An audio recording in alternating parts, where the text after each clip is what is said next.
नमस्कार YouTube family, cook with Sonali मराठीजमध्ये तुम्हा सर्वांचे खूप खूप स्वागत। आज आपण 1 वाटी रव्यापासून एकदम पोटभरीचा असा नाश्ता बनवणार आहोत, तोही अगदी झटपट। तुम्ही इथे बघू शकता, तुम्ही याला काही म्हणा, इडली म्हणा किंवा आप्पे म्हणा, पण मी हे आप्पे पात्रामध्ये न बनवता एक वेगळी ट्रिक वापरून बनवणार आहे। चला तर रेसिपी सुरुवात करूया। इथे पॅन गरम करून घेतला आहे, त्याच्यामध्ये घालायचे आहे तेल। तेल गरम झालं की त्याच्यामध्ये मोहरी घालायची आहे। मोहरी तडतडल्यानंतर जिरे घालायचे। आता याच्यामध्ये घालायचं आहे बारीक कट केलेला कढीपत्ता आणि एक हिरवी मिरची कट केलेली। आता आपण याच्यामध्ये घालणार आहोत एक मोठा कांदा बारीक कट करून घेतलेला आहे, तो याच्यामध्ये घालायचा आहे। ह्याला परतून छान असं भाजून घ्यायचं आहे। इथे तुम्ही बघू शकता आपला कांदा भाजला गेलेला आहे।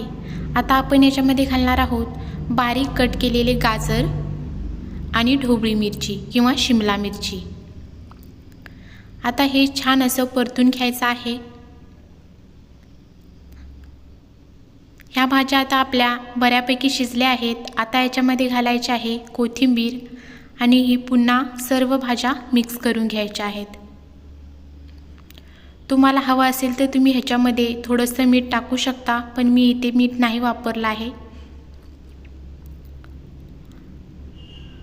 इथे बघू शकता आपल्या सर्व भाज्या शिजल्या गेल्यात। आता आपण हे गार करायसाठी बाजूला ठेवूया।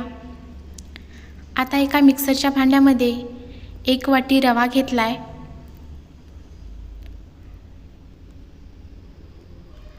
एक छोटी वाटी म्हणजे 2 चमचे इतकं तांदळाचं पीठ घेतलंय। ज्या वाटीने रवा घेतला होता त्याच वाटीने अर्धा वाटी मी इथे दही घेतलंय। मी जी रेग्युलर वाटी आहे, जी आमटीची वाटी असते, त्याच वाटीने इथे मी रवा घेतला आहे। आता हे सर्व मिश्रण मिक्सरच्या भांड्यामध्येच थोडंसं मिक्स करून घेऊया। ह्याच्यामध्ये थोडंसं पाणी टाकून पुन्हा हे मिश्रण मिक्स करायचं आहे।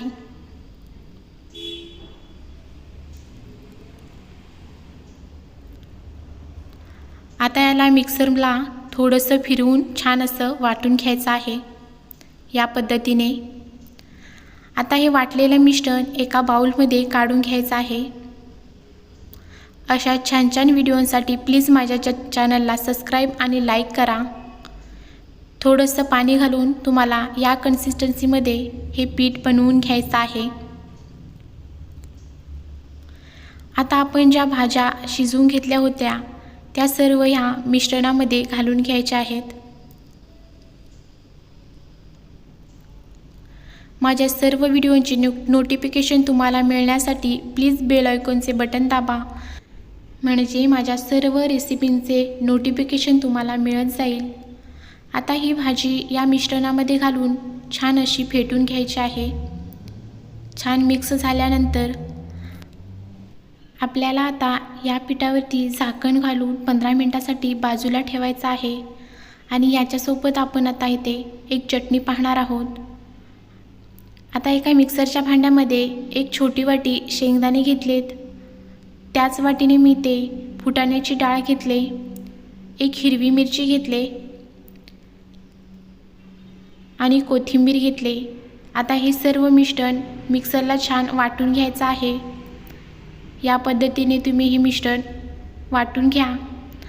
आता वाटून घेतलेली ही चटणी एका बाउलमध्ये काढून घ्यायचं आहे।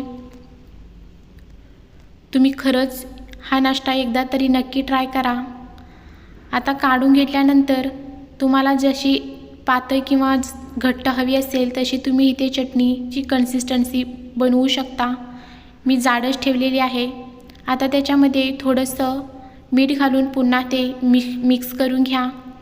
आता आपण एका तडका पॅनमध्ये 1 चमचा तेल गरम करून घ्यायचं आहे।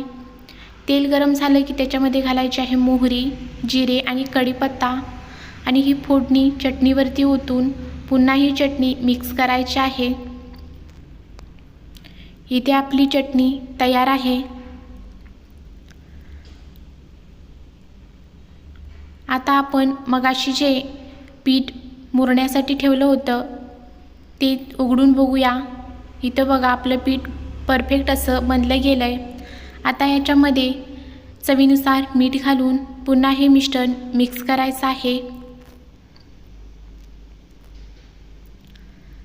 मिश्रण मिक्स करून झाल्यानंतर आता ह्याच्यामध्ये एक अर्धा छोटा चमचा खायचा सोडा घालायचा आहे.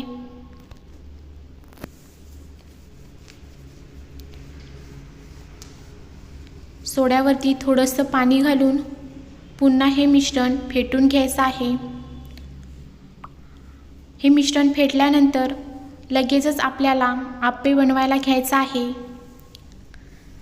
आज इथं आपण आप्पे बनवणार आहोत, पण ते आप्पे पात्रात न बनवता तडका पॅनमध्ये बनवणार आहोत.